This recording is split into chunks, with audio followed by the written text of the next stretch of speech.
Hey everybody, Alvy from Tech Dissected here, and it's time for another Alvy Reviews. But today we're looking at two thoughts I've got on upcoming things in the Android and tech world. Okay, so not that long ago I bit the bullet and I bought a smartwatch. Let's just say I was unimpressed. Not with the technology in general, but just where they are today. And originally I had written this piece before Google made their announcement last week, so I had to kind of back up and punt and change directions here. But it's neat, it really is. I have notifications on my wrist, I'm able to dismiss them, but there's not a lot there. What it let me know is I did want something like this, but just not in its current form. Then Google drops that video last week and it's like, wow, that's what a smartwatch should be. And really that's what we're looking at, wearables in general. Sony announced their virtual reality headset. Motorola's announced watches. Of course, you've got all the Pebbles and Sony smartwatches and all those that are out there.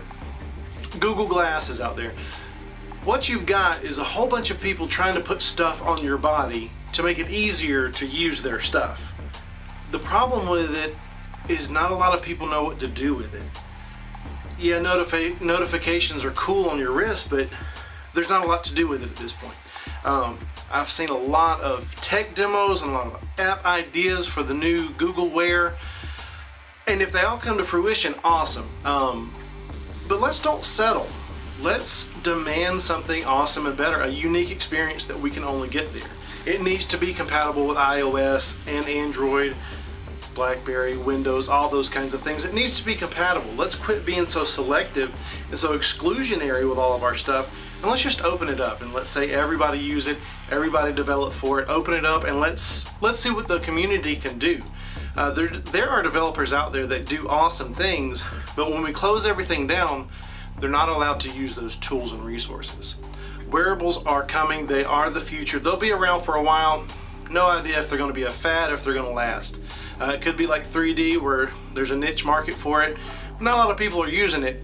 Could be like 4K where it's everything is going to be and it's the future and the future is today. Who knows?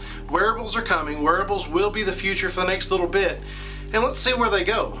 My suggestion to Google and Apple and all these the larger people, let us use them.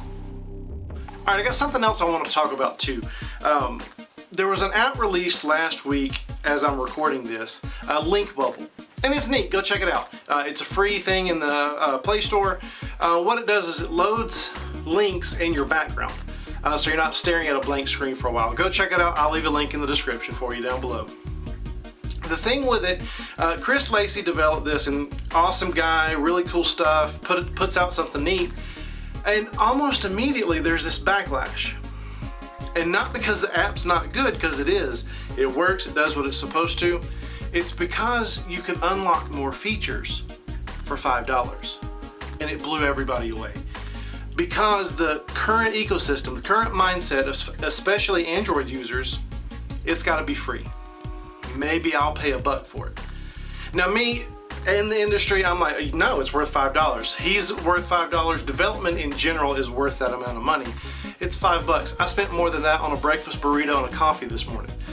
We all spend more than $5 on everything that we do. The problem with it, we don't think an app, a mobile app, is worth $5. And so what happens is there's this backlash, and now he goes on the defensive and releases this blog post, this huge blog post, just defending his idea for $5. Nobody that thinks $5 is too much reads those kind of blogs. The people that read those blogs are going to pay $5. The problem with it is we've got to get people to understand apps are worth money. There are people developing, there are people that spend a lot of time and effort. It's not a huge team of 50 or 80 people working for Google that make all these apps. These apps are developed by just a small team of a few men and women, sometimes one person working hard at their home as a side hobby. They deserve $5 for it. I went ahead and did it. I said $5, it's worth the $5 just to develop or just to support that kind of development in the community. And I suggest you should too. Go check it out, Link Bubble, and all those kinds of things. If it's $1 or $2, help them out, especially if it removes ads, because I'm not a big fan of ads. I just don't like them. The revenue is not there for developers to make money off of ads. They hinder the experience for the user. I just don't like them. That's me personal preference. Spend a couple bucks, get rid of the ads, and you get better battery life or get better anything out of your device. But let's try to change our mindset of what mobile apps should be and what they're worth. It really comes down to value. What do we think that we value? Do we value $5 more than development? The sad thing is, the less that we spend, the less we develop. And what we end up with is this small network of Google apps and a few other people that are able to make money for other reasons on other types of in-app purchases or anything.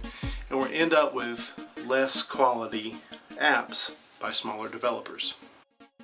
So that's it for me today and all this week. I'll come out with another video later this week talking about things that I think. Just opinion pieces.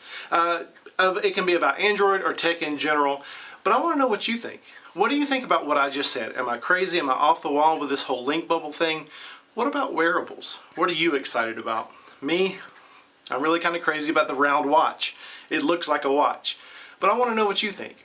And what else should we be talking about later this week? I'll do another video Thursday or Friday, and I want to know what you want to hear about. Thanks for watching. Be sure to click subscribe and check out some of our other videos while you're here. We'll see you next time.